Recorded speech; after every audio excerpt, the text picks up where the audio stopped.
S, ಸೋಯೆಜ್ ಕಾಲುವೆ ಮತ್ತು ಕೆಂಪು ಸಮುದ್ರದಲ್ಲಿ ಹೌತಿ ಬಂಡುಕೋರರ ದಾಳಿಯ ನೇರ ಪರಿಣಾಮ ಅನೇಕ ರಾಷ್ಟ್ರಗಳಿಗೆ ಆಗ್ತಾ ಇದೆ. ಅದರಲ್ಲೂ ಪ್ರಮುಖವಾಗಿ ಮಂಗಳೂರಿನ ಗೋಡಂಬಿ ಉದ್ಯಮ ಏನಿದೆ ಅದಕ್ಕೂ ಕೂಡ ಅದರ ನೇರ ಪರಿಣಾಮ ಬೀರ್ತಾ ಇರುವಂಥದ್ದು. ಹಾಗಾದರೆ ಏನದರ ಪರಿಣಾಮಗಳು ಅನ್ನುವಂಥದ್ದನ್ನು ಹೊಡ್ತಾ ಹೋದರೆ, ನಾನೀಗ ಮಂಗಳೂರಿನಲ್ಲಿರ್ತಕ್ಕಂತಹ ಮಂಗಳ ಕ್ಯಾಶ್ಯೂ ಇಂಡಸ್ಟ್ರಿಯಲ್ಲಿರುವಂಥದ್ದು. ಇದು ಕಳೆದ 1985ರಿಂದ ಬಹುಶಃ ಕರಾವಳಿ ಭಾಗದ ಗೋಡಂಬಿ ಉದ್ಯಮಕ್ಕೆ ಒಂದು ಹೊಸ ಶಕೆಯನ್ನು ಬರೆದಂಥ ಒಂದು ಸಂಸ್ಥೆ. ಈ ಒಂದು ಸಂಸ್ಥೆಯಲ್ಲಿ ಈಗಾಗಲೇ ಗೋಡಂಬಿಗಳನ್ನು ಯಾವ ರೀತಿಯಾಗಿ ಪ್ರೋಸೆಸ್ ಮಾಡ್ತಾ ಇದ್ದಾರೆ, ಸಂಸ್ಕರಣೆ ಮಾಡ್ತಾ ಇದ್ದಾರೆ ಅನ್ನುವಂಥದ್ದನ್ನು ನೀವು ನೋಡ್ತಾ ಇರ್ಬೋದು. ಇನ್ನು ನಾನು ಅದರ ಎಕ್ಸ್ಪ್ಲನೇಷನ್ಗೆ ಬರೋದಾದರೆ, ರಾಜ್ಯದಲ್ಲಿ ಸುಮಾರು 3 ಲಕ್ಷ ಟನ್ ಗೇರು ಬೀಜಕ್ಕೆ ಬೇಡಿಕೆ ಇರುವಂಥದ್ದು ಇಡೀ ಕರ್ನಾಟಕದಲ್ಲಿ. ಈ ಪೈಕಿ ಸುಮಾರು 25% ಮಾತ್ರ ಈ ಒಂದು ಕರ್ನಾಟಕದಲ್ಲಿ ಉತ್ಪಾದನೆ ಆಗ್ತಾ ಇದೆ. ಅಂದರೆ ಉಳಿದ 75% ಗೇರು ಬೀಜವನ್ನು ಆಫ್ರಿಕಾ ಸೇರಿದಂತೆ ಬೇರೆ ಬೇರೆ ದೇಶಗಳಿಂದ ಆಮದು ಮಾಡಿಕೊಳ್ಳುವಂತಹ ಅನಿವಾರ್ಯತೆ ಭಾರತಕ್ಕೆ ಇರುವಂಥದ್ದು. ಇನ್ನು ಸದ್ಯಕ್ಕೆ ಹೌತಿ ಉಗ್ರ ಬಂಡುಕೋರರು ಕೆಂಪು ಸಮುದ್ರದಲ್ಲಿ ಹಡಗುಗಳನ್ನು ಟಾರ್ಗೆಟ್ ಮಾಡಿಕೊಂಡು ಆ ಭಾಗದಲ್ಲಿ ಬರುವಂತಹ ಕಂಟೈನರ್ ಹಡಗುಗಳಿಗೆ ದಾಳಿ ಮಾಡ್ತಾ ಇರುವ ಆತಂಕದ ಹಿನ್ನೆಲೆಯಲ್ಲಿ ಒಂದಷ್ಟು ಕಂಟೈನರ್ ಹಡಗುಗಳು ಆ ಭಾಗದಲ್ಲಿ ಸಂಚಾರವನ್ನು ನಡೆಸೋದಕ್ಕೆ ಒಂದಷ್ಟು ಸಂಕಷ್ಟವನ್ನು ಪಡ್ತಾ ಇದೆ. ಈ ಕಾರಣವಾಗಿ ಅನೇಕ ಕಡೆಗಳಲ್ಲಿ ಇದರ ಉದ್ಯಮಕ್ಕೂ ಕೂಡ ಏಟು ಬಿದ್ದಿದೆ. ಈ ಭಾಗದಲ್ಲಿ ಹೆಚ್ಚಿನ ಉದ್ಯಮಿಗಳು ಇದನ್ನು ತೊಡಗಿಸಿಕೊಂಡಿರುವಂಥದ್ದು ನೋಡ್ಬೋದು. ಇನ್ನು ಅದನ್ನು ಯಾವ ರೀತಿಯಾಗಿ ಸಂಸ್ಕರಣೆ ಯಾವ ರೀತಿಯಾಗಿ ಅದರ ಕೆಲಸಗಳು ಸಾಗ್ತಾ ಇದೆ, ಒಂದಷ್ಟು ಉದ್ಯೋಗಿಗಳು ಕೂಡ ಇದ್ದಾರೆ. ಯಾಕಂದರೆ ಅಲ್ಲಿಂದ ಕಚ್ಚಾ ಗೋಡಂಬಿ ಈ ಭಾಗಕ್ಕೆ ಪೂರೈಕೆ ಆಗಬೇಕು. ಈ ಭಾಗಕ್ಕೆ ಪೂರೈಕೆ ಆದಂಥ ಸಂದರ್ಭದಲ್ಲಿ ಇಲ್ಲಿ ಅದನ್ನು ಸಂಸ್ಕರಣೆ ಮಾಡಿ ಅದನ್ನು ಬೇರೆ ಬೇರೆ ರೀತಿಯಲ್ಲಿ ಗ್ರೇಡಿಂಗ್, ಇದು ಅಂತಿಮವಾದ ಘಟ್ಟ. ಆನಂತರ ಅದನ್ನು ಮಾರುಕಟ್ಟೆಗೆ ಬಿಡುವಂಥದ್ದು ಮತ್ತು ಭಾರತದಲ್ಲಿ ಹೆಚ್ಚಿರುವಂತಹ ಡಿಮ್ಯಾಂಡನ್ನು ಪೂರೈಕೆ ಮಾಡಲಿಕ್ಕೆ ಈ ಕಂಪನಿಗಳು ಕಳೆದ 10 ವರ್ಷಗಳಿಂದ ಇಲ್ಲಿ ಭಾಗದಲ್ಲಿ ಕಾರ್ಯನಿರ್ವಹಿಸ್ತಾ ಇದೆ. ಅನೇಕ ಕಾರ್ಮಿಕರಿಗೂ ಕೂಡ ಉದ್ಯೋಗವನ್ನು ಕೊಡ್ತಾ ಇದೆ. ಹಾಗಾದರೆ ಆ ಒಂದು ಭಾಗದಲ್ಲಿ ಆದಂತಹ ಪರಿಣಾಮ ಈ ಭಾಗಕ್ಕೆ ಗೋಡಂಬಿ ಉದ್ಯಮಕ್ಕೆ ಯಾವ ರೀತಿಯಾಗಿ ತಟ್ಟಿದೆ ಅನ್ನೋಂಥದ್ದನ್ನ ಮಾತಾಡೋದಕ್ಕೆ ಮಂಗಳ ಕ್ಯಾಶ್ಯೂ ಇಂಡಸ್ಟ್ರೀಸ್ DVK ಕ್ಯಾಶ್ಯೂಸ್ ಏನಿದೆ ಅದರ ಮಾಲಕರಾಗಿರ್ತಕ್ಕಂಥ ವಾಸುದೇವ್ ಕಾಮತ್ ಅವರಿದ್ದಾರೆ. ಅವ್ರ ಜೊತೆ ನಾನು ಮಾತನಾಡ್ತೀನಿ. ಸರಿಗ ಆ ಒಂದು ಕೆಂಪು ಸಮುದ್ರದಲ್ಲಿ ಆಗ್ತಾ ಇರುವಂಥ ದಾಳಿ ಮತ್ತು ಹೌತಿ ಬಂಡುಕೋರರು ನಡೆಸಿರುವಂಥ ದಾಳಿ ನಿಮ್ಮ ಈ ಕರಾವಳಿ ಭಾಗದ ಗೇರು ಉದ್ಯಮ, ಗೋಡಂಬಿ ಉದ್ಯಮಕ್ಕೆ ಯಾವ ರೀತಿಯ ಪರಿಣಾಮ? ಪ್ರಥಮವಾಗಿ ಎಲ್ಲ ವೀಕ್ಷಕರಿಗೆ ನಮಸ್ಕಾರಗಳು. ನನ್ನ ಹೆಸರು ವಾಸುದೇವ್ ಕಾಮತ್, ಮಂಗಳ ಕ್ಯಾಶ್ಯೂ ಇಂಡಸ್ಟ್ರೀಸ್ ಮಂಗಳೂರಿಂದ. ಕರ್ನಾಟಕ ಗೋಡಂಬಿ ಉತ್ಪಾದಕ ಸಂಘದ ವತಿಯಿಂದ ತಮಗೆಲ್ಲರಿಗೂ ವಂದನೆಗಳು.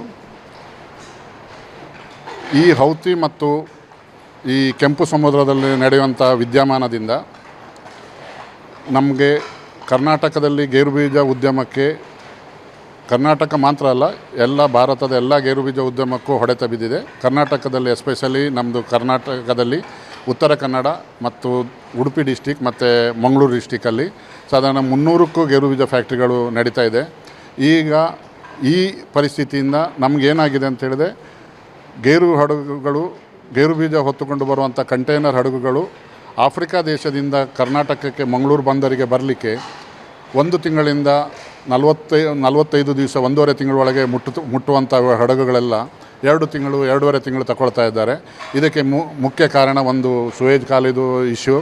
ಇನ್ನೊಂದು ಏನಂತ ಹೇಳಿದರೆ, ಕಂಟೈನರ್ ಬಾಡಿಗೆಗಳನ್ನು ಜಾಸ್ತಿ ಮಾಡಿದ್ದಾರೆ. ಎಲ್ಲ ಶಿಪ್ಪಿಂಗ್ ಲೈನ್ಗಳು ಲಾಸಲ್ಲಿದ್ದರಿಂದ ಅವರು ಬಾಡಿಗೆಗಳನ್ನು ಜಾಸ್ತಿ ಮಾಡಿದ್ದಾರೆ ಮತ್ತು ಕಂಟೈನರ್ ಶಾರ್ಟೇಜ್ ಇದ್ದರಿಂದ ವೆಸಲ್ಗಳು ಕಮ್ಮಿ ಓಡಿಸ್ತಾ ಇದ್ದಾರೆ. ಇದರಿಂದ ನಮಗೆ ಕ್ಲಪ್ತ ಸಮಯದಲ್ಲಿ ಕಚ್ಚಾ ಗೇರು ಬೀಜವನ್ನು ಮಂಗಳೂರು ಪೋರ್ಟಿಗೆ ಬರಲಿಕ್ಕೆ ಲೇಟ್ ಆಗ್ತಾಯಿದೆ. ಆದ್ದರಿಂದ ನಮಗೆ ಮುಂಚೆ 3 ರಿಂದ 4 ತಿಂಗಳಿಗೆ ಗೇರು ಬೀಜವನ್ನು ನಾವು ಸ್ಟಾಕ್ ಮಾಡಿದರೆ ಸಾಕಿತ್ತು, ಕಚ್ಚಾ ಗೇರು ಬೀಜ ಫ್ಯಾಕ್ಟ್ರಿ ನಡೆಸಲು. ಈಗ ನಮಗೆ ಅದು 4 ತಿಂಗಳಿಂದ 6 ತಿಂಗಳವರೆಗೆ ಅಂತ ಹೇಳಿದರೆ 2 ತಿಂಗಳು ಎಡಿಷನಲ್ ಆಗಿ ನಮಗೆ ಕಚ್ಚಾ ಗೇರು ಬೀಜವನ್ನು ಸ್ಟಾಕ್ ಮಾಡಬೇಕಾಗ್ತಾಯಿದೆ. ಇದರಿಂದ ನಮಗೆ 2 ತಿಂಗಳಿದು ಎಡಿಷನಲ್ ಇಂಟ್ರೆಸ್ಟ್ ಬರ್ಡನ್ ಆಗ್ತಾಯಿದೆ ಮತ್ತು ಬ್ಯಾಂಕಿನಿಂದ ಅಧಿಕ ಸಾಲವನ್ನು ನಾವು ತಗೊಳ್ಬೇಕಾಗ್ತಾಯಿದೆ. ಇದು ನಮಗೊಂದು ಹೊಡೆತ. ಮತ್ತು ನಮ್ಮಿಂದ ಖರೀದಿಸಿದ ಕ್ಯಾಶ್ಯೂ ಗೋಡಂಬಿ ತಿರುಳನ್ನು ಎಕ್ಸ್ಪೋರ್ಟ್ ಮಾಡಲು ಇಲ್ಲ ನಮ್ಮ ನಮ್ಮ ಭಾರತ ದೇಶದ ನಮ್ಮ ಸಪ್ಲೈಯರಿಗೆ ಟೈಮಲ್ಲಿ ಸಪ್ಲೈ ಮಾಡಲಿಕ್ಕೆ ಆಗ್ತಾಯಿಲ್ಲ. ಏಕಂತೇಳಿದರೆ ಗೇರು ಬೀಜ ಲೇಟ್ ಬಂದಿದ್ದರಿಂದ ಇಲ್ಲಿ ಪ್ರೊಸೆಸ್ ಆಗಿ ಇಲ್ಲಿಂದ ನಮಗೆ ಇಂಡಿಯಾದೊಳಗೆ ಕಳಿಸಿಕೊಡ್ಲಿಕ್ಕೂ ಲೇಟ್ ಆಗ್ತಾಯಿದೆ. ಮತ್ತು ಎಕ್ಸ್ಪೋರ್ಟ್ ಮಾಡೋದಾದರೆ ವಾಪಸ್ಸು ಸೇಮ್ ಯುರೋಪ್ ಮತ್ತು US ಆಗಲಿ ಇಲ್ಲ ಮಿಡ್ಲ್ ಈಸ್ಟಿಗೆ ಹೋಗಲಿಕ್ಕೆ ಎಲ್ಲ ಹಡಗುಗಳು ಸೌತ್ ಆಫ್ರಿಕಾ ಸರೌಂಡಿಂಗ್ ಮಾಡಿ ಹೋಗುವಾಗ ವಾಪಸ್ ಅವರಿಗೆ 15 ರಿಂದ 1 ತಿಂಗಳು ಎಕ್ಸ್ಟ್ರಾ ಲೇಟ್ ಆಗ್ತಾಯಿದೆ. ಇದು ಒಂದು ಅವರಿಗೆ ನಮ್ಮಿಂದ ಕರ್ನಲನ್ನು ಬೈ ಮಾಡುವ ಎಲ್ಲ ಬೈಯರ್ಸಿಗೂ ಇದರಿಂದ ತೊಂದರೆ ಆಗ್ತಾಯಿದೆ. ಅವ್ರದ್ದು ನಮಗೆ ಪ್ರೆಷರ್ ಇದೆ ಏನಂತ ಹೇಳಿದ್ರೆ ಆದಷ್ಟು ಬೇಗ ಶಿಪ್ಮೆಂಟ್ ಮಾಡಬೇಕು, ಟೈಮ್ಲಿ ಶಿಪ್ಮೆಂಟ್ ಮಾಡಬೇಕು ಹೇಳಿ.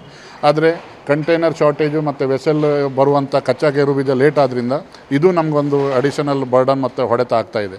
ಈಗ ಈ ಗೇರು ಬೀಜಗಳಿಗೆ ಕರಾವಳಿ ಭಾಗ ಅಂದರೆ ಕರ್ನಾಟಕದಲ್ಲಿ ಅಥವಾ ಭಾರತದಲ್ಲಿ ಎಷ್ಟು ಡಿಮ್ಯಾಂಡ್ ಇದೆ ಮತ್ತು ನಮಗೆ ಕಚ್ಚಾ ಗೇರು ಬೀಜಗಳು ಭಾರತದಲ್ಲಿ ಸಿಗ್ತಾ ಇಲ್ವಾ? ಬೇರೆ ಭಾಗದಲ್ಲಿ ತರಬೇಕಾದ ಅನಿವಾರ್ಯತೆ ಇದೆಯಾ? ಸರ್, ಇದರಲ್ಲಿ ಏನಾಗಿದೆ ಅಂತ ಹೇಳಿದರೆ, ನಮಗೆ ಇಂಡಿಯಾದಲ್ಲಿ ನಮಗೆ ಅರೌಂಡ್ 15-20 ಲಕ್ಷ ಟನ್ ನಮ್ಮ ಹತ್ರ ಕನ್ಸಂಪ್ಷನ್ ಇದೆ. ರಾನಟ್ಸ್ ನಮಗೆ ಬೇಕಾಗಿದೆ ವರ್ಷಕ್ಕೆ. ಆದರೆ ನಮ್ಮಲ್ಲಿ ಬೆಳೆಯುವಂಥ ಕಚ್ಚಾ ಗೇರು ಬೀಜ 5-7 ಲಕ್ಷ ಟನ್, ಮ್ಯಾಕ್ಸಿಮಮ್ ಆದರೆ 7 ಲಕ್ಷ, ಕಮ್ಮಿ ಅಂದರೆ 5 ಲಕ್ಷ ಸಾಕಾಗ್ತದೆ. ಇದು ನಮಗೆ ಕಚ್ಚಾ ಗೇರು ಬೀಜ ಸಾಕಾಗೋದಿಲ್ಲ. ಆದರೆ ಇತ್ತೀಚಿನ ದಿನಗಳಲ್ಲಿ ಆಫ್ರಿಕಾ ದೇಶದಲ್ಲಿ ಎಲ್ಲ ಕಡೆ ಗೇರು ಬೀಜ ಉತ್ಪಾದನೆ ಜಾಸ್ತಿ ಆಗ್ತಾಯಿದೆ. ಅದು ಅರೌಂಡ್ 50 ಲಕ್ಷ ಟನ್ ನಮಗೆ ಕ್ರಾಪ್ ಸಿಗ್ತಾ ಇದೆ. ಆದರೆ ವರ್ಲ್ಡ್ ವೈಡ್ ಕನ್ಸಂಪ್ಷನ್ 30 ಲಕ್ಷ ಇದೆ. ಅದರಿಂದ ಕಚ್ಚಾ ಗೇರು ಬೀಜ ಪ್ರೊಡಕ್ಷನ್ ಸ್ವಲ್ಪ ಜಾಸ್ತಿ ಆಗ್ತಾಯಿದೆ. ಆದರೆ ಅಲ್ಲಿ ಎಲ್ಲ ಕಡೆ ಆಫ್ರಿಕಾ ಖಂಡದಲ್ಲಿ ಎಲ್ಲ ಕಡೆ ಅಲ್ಲಿಯ ದೇಶಗಳು ಅವರ ಗೇರು ಬೀಜ ಫ್ಯಾಕ್ಟ್ರಿಯನ್ನು ಅಲ್ಲಿ ವಾತಾವರಣಕ್ಕೆ ಬೇಕಾದಾಗೆ ಅವರಿಗೆ ಇನ್ಸೆಂಟಿವ್ ಇರ್ಬೋದು, ಇಲ್ಲ ಅಲ್ಲಿ ಗೇರು ಬೀಜ ಫ್ಯಾಕ್ಟ್ರಿ ಮಾಡಿ ಅಲ್ಲಿ ಗೇರು ಬೀಜ ಉತ್ಪಾದನೆ ಮಾಡಿ ಅಲ್ಲಿಂದಲೇ ಎಕ್ಸ್ಪೋರ್ಟ್ ಮಾಡಲಿಕ್ಕೆ ಅವರಿಗೆ ಪ್ರಮೋಟ್ ಮಾಡ್ತಾ ಇದ್ದರಿಂದ ನಮಗೆ ಕಚ್ಚಾ ಗೇರು ಬೀಜಕ್ಕೆ ಅವರು ಡ್ಯೂಟಿಯನ್ನು ಜಾಸ್ತಿ ಹಾಕಿದ್ರಿಂದ ನಮಗೆ ಬರುವಂಥ ದಿನಗಳಲ್ಲಿ ತುಂಬ ಕಷ್ಟಕರ. ನಮ್ಮಲ್ಲಿ ಬೆಳೆಯುವಂಥ ಗೇರು ಬೀಜ ಇಂಡಿಯಾದಲ್ಲಿ ನಮಗೆ 2 ತಿಂಗಳ ಮೇಲೆ ಸಾಕಾಗೋದಿಲ್ಲ. ನಮ್ಮದು ಏನಂತ ಹೇಳಿದರೆ, ಸೆಂಟ್ರಲ್ ಗೌರ್ಮೆಂಟ್ ಇರ್ಬೋದು, ಸ್ಟೇಟ್ ಗೌರ್ಮೆಂಟ್ ಇರ್ಬೋದು, ಕ್ಯಾಶ್ಯೂವನ್ನು ನಮಗೆ ಸೆಲ್ಫ್ ಸಫಿಷಿಯೆಂಟ್ ಆಗಲಿಕ್ಕೆ ನಮ್ಮಲ್ಲಿ ಎಷ್ಟು ಗೇರು ಬೀಜ ಬೇಕು ಅದು ನಮ್ಮಲ್ಲೇ ಬೆಳೆಯುವಂಥ ಹಾಗೆ ಆದರೆ ಒಂದು 20 ಲಕ್ಷ ಟನ್ ನಾವು ಟಾರ್ಗೆಟ್ ಇಟ್ಕೊಂಡು ಮುಂದಿನ 5 ವರ್ಷದಲ್ಲಿ ಕಚ್ಚಾ ಗೇರು ಬೀಜವನ್ನು ನಾವು ಪ್ರೊಡಕ್ಷನ್ ಮಾಡಿದರೆ ನಮಗೆ ಆಗ ಆಫ್ರಿಕಾ ದೇಶದ ಮೇಲೆ ಅವಲಂಬಿತ ಕಮ್ಮಿ ಆಗ್ತದೆ. ಈ ಕಂಟೈನರ್ ಬಾಡಿಗೆ ಆಗಲಿದ್ದು ಅಲ್ಲಿಯ ಡ್ಯೂಟಿ ಇರ್ಬೋದು, ಇದೆಲ್ಲ ನಮ್ಗೆ ಉಳಿಸ್ಬೋದು. ಮತ್ತು ಆ ಹಣವನ್ನು ನಾವು ಏನು ಜಾಸ್ತಿ ಮಾಡಲಿಕ್ಕಾಗ್ತದೆ ಅದನ್ನು ನಾವು ಇಲ್ಲಿಯ ಬೆಳೆಗಾರರಿಗೆ, ಇಲ್ಲಿಯ ರೈತರಿಗೆ ನಾವು ಕಚ್ಚಾ ಗೇರು ಬೀಜ ಮೇಲೆ ಜಾಸ್ತಿ ಬೆಲೆ ಕೊಟ್ಟು ತಗೊಳ್ಬೋದು. ಇದನ್ನು ನಮಗೆ ಸ್ಟೇಟ್ ಮತ್ತು ಸೆಂಟ್ರಲ್ ಗೌರ್ಮೆಂಟ್ ಈ ವಿಷಯದಲ್ಲಿ ಮುಂದಾಲೋಚನೆ ಇಟ್ಟುಕೊಂಡು ಕಾರ್ಯಪ್ರವೃತ್ತರಾಗಬೇಕಂತ ನಾನು ಕೇಳಿಕೊಳ್ತೇನೆ. ಕೊನೆಯ ಪ್ರಶ್ನೆ, ಈಗ ನಿಮ್ಮ ಉದ್ಯಮದಲ್ಲಿ ಆಗಿರ್ಬೋದು ಅಥವಾ ಭಾರತದ ಗೇರು ಬೀಜದಲ್ಲಿ ಸಾಕಷ್ಟು ಜನ ಕಾರ್ಮಿಕರು ಬದುಕನ್ನು ಕಟ್ಕೊಂಡಿದ್ದಾರೆ, ಸಾಕಷ್ಟು ಕಾರ್ಮಿಕರು. ಈ ರೀತಿಯಾದಂಥ ಸಂದರ್ಭದಲ್ಲಿ ಅವರಿಗೆ ಏನು ಸಮಸ್ಯೆಗಳಾಗ್ಬೋದು? ಅವರಿಗೆ ಮೇಯ್ನ್ ಅಂತ ಹೇಳಿದರೆ, ಈಗ ಏನಾಗ್ತದೆ, ಕಚ್ಚಾ ಗೇರು ಬೀಜ ಬರುವಂಥದ್ದು ಲೇಟ್ ಆದ್ದರಿಂದ ಮಧ್ಯದಲ್ಲಿ ಅವರಿಗೆ ರಜೆ ಕೊಡೋದು, ಇಲ್ಲ ನಮ್ಮ ಪ್ರೊಡಕ್ಷನನ್ನು ನಮಗೆ ನಿಲ್ಲಿಸಬೇಕಾಗ್ತದೆ, ಇನ್ನೊಂದು ಗೇರು ಬೀಜ ಇಲ್ಲ ಹಡಗು ಬರುವವರಿಗೆ ನಮ್ಮ ಫ್ಯಾಕ್ಟ್ರಿಯನ್ನು ನಿಲ್ಲಿಸೋದು, ಇಂಥದ್ದೆಲ್ಲ ಆಗೋದ್ರಿಂದ ಅವರಿಗೂ ಅನಿಯಮಿತವಾಗಿ ನಿರಂತರವಾಗಿ ನಮಗೆ ಕೆಲಸ ಕೊಡಲಿಕ್ಕೂ ಕಷ್ಟ ಆಗ್ತಾಯಿದೆ. ಅದು ಒಂದು. ಮತ್ತೊಂದು ಕರೆಂಟ್ ಇದು ನಮಗೆ ಇಲ್ಲಿದು ಲೋಕಲ್ ಕರೆಂಟ್ ಇಶ್ಯೂಗಳು ಸಹ ಇದೆ. ಪವರ್ ನಮಗೆ ಆಗಾಗ ಪವರ್ ಕಟ್ಟಾದ್ರಿಂದ ನಾವು ಜನ್ರೇಟ್ರನ್ನು ನಂಬಿಕೊಂಡಿರಬೇಕು. ಜನ್ರೇಟ್ರಿಗೆ ನಮಗೆ ಬೇಕಾದ ಫ್ಯೂಯಲ್ ಆಗಿರ್ಬೋದು, ಇಲ್ಲ ಡೀಸೆಲ್ ಆಗಿರ್ಬೋದು, ಇದೆಲ್ಲ ನಮಗೆ ಎಡಿಷನಲ್ ಬರ್ಡನ್ ಆಗ್ತಾಯಿದೆ. ಒಟ್ಟಾರೆ ಹೇಳುವುದೇನಂತ ಹೇಳಿದರೆ, ಗೇರು ಬೀಜ ಇಂಡಸ್ಟ್ರಿ ಕಳೆದ 5-6 ವರ್ಷದಿಂದ ಒಂದು ಉತ್ತಮವಾಗಿ ನಡೀತಾ ಇಲ್ಲ. ಇದಕ್ಕೆ ಸ್ಟೇಟ್ ಗೌರ್ಮೆಂಟ್ ಮತ್ತು ಸೆಂಟ್ರಲ್ ಗೌರ್ಮೆಂಟ್ ನಮಗೆ ಉತ್ತೇಜನವಾಗಿ ನಮಗೆ ಸಬ್ಸಿಡಿ ಇರ್ಬೋದು, ಇಲ್ಲ ನಮಗೆ ಕಡಿಮೆ ದರದಲ್ಲಿ ಬಡ್ಡಿ ಇರ್ಬೋದು, ಇಲ್ಲ ನಮಗೆ ಏನು ಇಂಪೋರ್ಟ್ ಮೇಲೆ ಹಾಕಿದಂಥ ಡ್ಯೂಟಿಯನ್ನು ವೇವ್ ಮಾಡೋದಾಗುವುದು, ಇಲ್ಲ ಡ್ಯೂಟಿಯನ್ನು ಕಟ್ಟಿದ ಡ್ಯೂಟಿಯನ್ನು ಅದೇ ವರ್ಷಕ್ಕೆ ನಮಗೆ ರಿಬೇಟನ್ನು ಅಡ್ಜಸ್ಟ್ ಮಾಡುವಂಥದ್ದು, ಇಂಥದ್ದೆಲ್ಲ ಸವಲತ್ತನ್ನು ಸ್ವಲ್ಪ ಕೊಟ್ಟರೆ ನಾವು ಕರ್ನಾಟಕದಲ್ಲಿ 50-70 ಸಾವಿರ ಜನರಿಗೆ ಕೆಲಸ ಕೊಡ್ತಾ ಇದ್ದೇವೆ. ಅದು ಮೇಯ್ನ್ಲಿ ರೂರಲ್ಲಿಂದ ಬರುವಂಥ ಹೆಣ್ಣು ಮಕ್ಕಳಿಗೆ, ಅವರಿಗೆ ಸ್ವಾವಲಂಬನೆಯಾಗಿ ಅವರಿಗೆ ಸಮಾಜದ ಮುಖ ಕೆಲಸದಲ್ಲಿ ಅವರಿಗೆ ನಮ್ಮ ಇಂಡಸ್ಟ್ರಿಯಿಂದ ತುಂಬ ಪ್ರಯೋಜನ ಆಗ್ತಾಯಿದೆ. ಏಕಂತ ಹೇಳಿದರೆ, ಕರಾವಳಿಯಲ್ಲಿ ಮೇಯ್ನ್ ಇರುವಂಥ ಟ್ರೆಡಿಷನಲ್ ಇಂಡಸ್ಟ್ರಿ ಕ್ಯಾಶ್ಯೂ ಮತ್ತು ನಿಮ್ಮದು ಟೈಲ್ಸ್ ಮತ್ತು ಬೀಡಿ. ಟೈಲ್ಸ್ ಮತ್ತು ಬೀಡಿ ಎರಡೂ ಸಹ ಈಗ ಭಾರಿ ಕಷ್ಟದಲ್ಲಿ ನಡೀತಾ ಇದೆ, ತುಂಬ ಕಮ್ಮಿ ಆಗಿದೆ. ಕ್ಯಾಶ್ಯೂ ಒಂದು ನಾವು ಸರ್ವೈವ್ ಇದ್ದೇವೆ, ಆದರೆ ಕಳೆದ 5-6 ವರ್ಷದಿಂದ ನಾವು ತುಂಬ ಕಷ್ಟದಲ್ಲಿ ಅನುಭವಿಸ್ತಾ ಇದ್ದೇವೆ. ನಮಗೆ ಇದರಲ್ಲಿ ಇಮಿಡಿಯೇಟಾಗಿ ಸ್ಟೇಟ್ ಗೌರ್ಮೆಂಟ್ ಮತ್ತು ಸೆಂಟ್ರಲ್ ಗೌರ್ಮೆಂಟ್ ಕ್ಯಾಶ್ಯೂ ಆಗಿ ಏನಾದರೂ ಒಂದು ಪ್ಯಾಕೇಜನ್ನು ಮಾಡದಿದ್ದರೆ ಮುಂದಿನ ದಿನಗಳಲ್ಲಿ ಕ್ಯಾಶ್ಯೂ ಇಂಡಸ್ಟ್ರಿಯನ್ನು ನಡೆಸುವುದೇ ಕಷ್ಟ ಆಗಿ ಕಾಣ್ತಾ ಇದೆ. ಏಕಂತ ಹೇಳಿದರೆ, ಡಾಲರ್ ಫ್ಲಕ್ಚುಯೇಷನ್ ಆದರೂ ನಮಗೆ ನಷ್ಟ, ಕಾರ್ಮಿಕರದು ವೇಜಸ್ ಹೆಚ್ಚಿಗೆ ಆದರೂ ನಮಗೆ ನಷ್ಟ. ಪ್ರತಿಯೊಂದು ವಿಷಯದಲ್ಲಿ ಕರೆಂಟಿದು ಬೆಲೆ ಆಗಲಿ, ಇಲ್ಲ ನಮ್ಮ ಫ್ಲೈಟ್ ರೇಟ್ ಜಾಸ್ತಿ ಆಗಲಿ, ಇಲ್ಲ ಬ್ಯಾಂಕಿನ ಬಡ್ಡಿ ರೇಟ್ ಜಾಸ್ತಿ ಆಗಲಿ, ಇಲ್ಲ ಯಾವುದೇ ಒಂದು ಘಟನೆಯನ್ನು ಆದರೂ ಸಹ ನಮ್ಮ ಇಂಡಸ್ಟ್ರಿ ಮೇಲೆ ಡೈರೆಕ್ಟಾಗಿ ಪರಿಣಾಮ ಬೀಳ್ತಾ ಇದೆ. ಇದನ್ನು ಮನಗೊಂಡು ಸ್ಟೇಟ್ ಗೌರ್ಮೆಂಟ್ ಮತ್ತು ಸೆಂಟ್ರಲ್ ಗೌರ್ಮೆಂಟು ನಮಗೆ ಕೈಗಾರಿಕಾ ಸ್ನೇಹಿತ ದೃಷ್ಟಿಯಲ್ಲಿ ಪಾಲಿಸಿಗಳನ್ನು ಮಾಡಿ ಆದಷ್ಟು ನಮ್ಮ ಕೈಗಾರಿಕೆಗೆ ಉತ್ತೇಜನ ಕೊಟ್ಟರೆ ಮುಂದಿನ ದಿನಗಳಲ್ಲಿ ಗೇರು ಬೀಜ ಉದ್ಯಮ ಒಳ್ಳೆ ರೀತಿಯಲ್ಲಿ ನಡೀಬೋದು ಅಂತೇಳಿ ಆಶಿಸ್ತೀನಿ.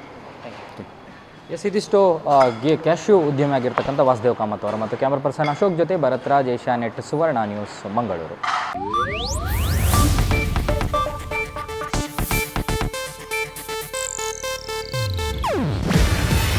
ಇದು ಏಷ್ಯಾನೆಟ್ ನ್ಯೂಸ್ ನೆಟ್ವರ್ಕ್ ಪ್ರಸ್ತುತಿ. ನೀವು ನೋಡ್ತಿದ್ದೀರಾ ಏಷ್ಯಾನೆಟ್ ಸುವರ್ಣ ನ್ಯೂಸ್.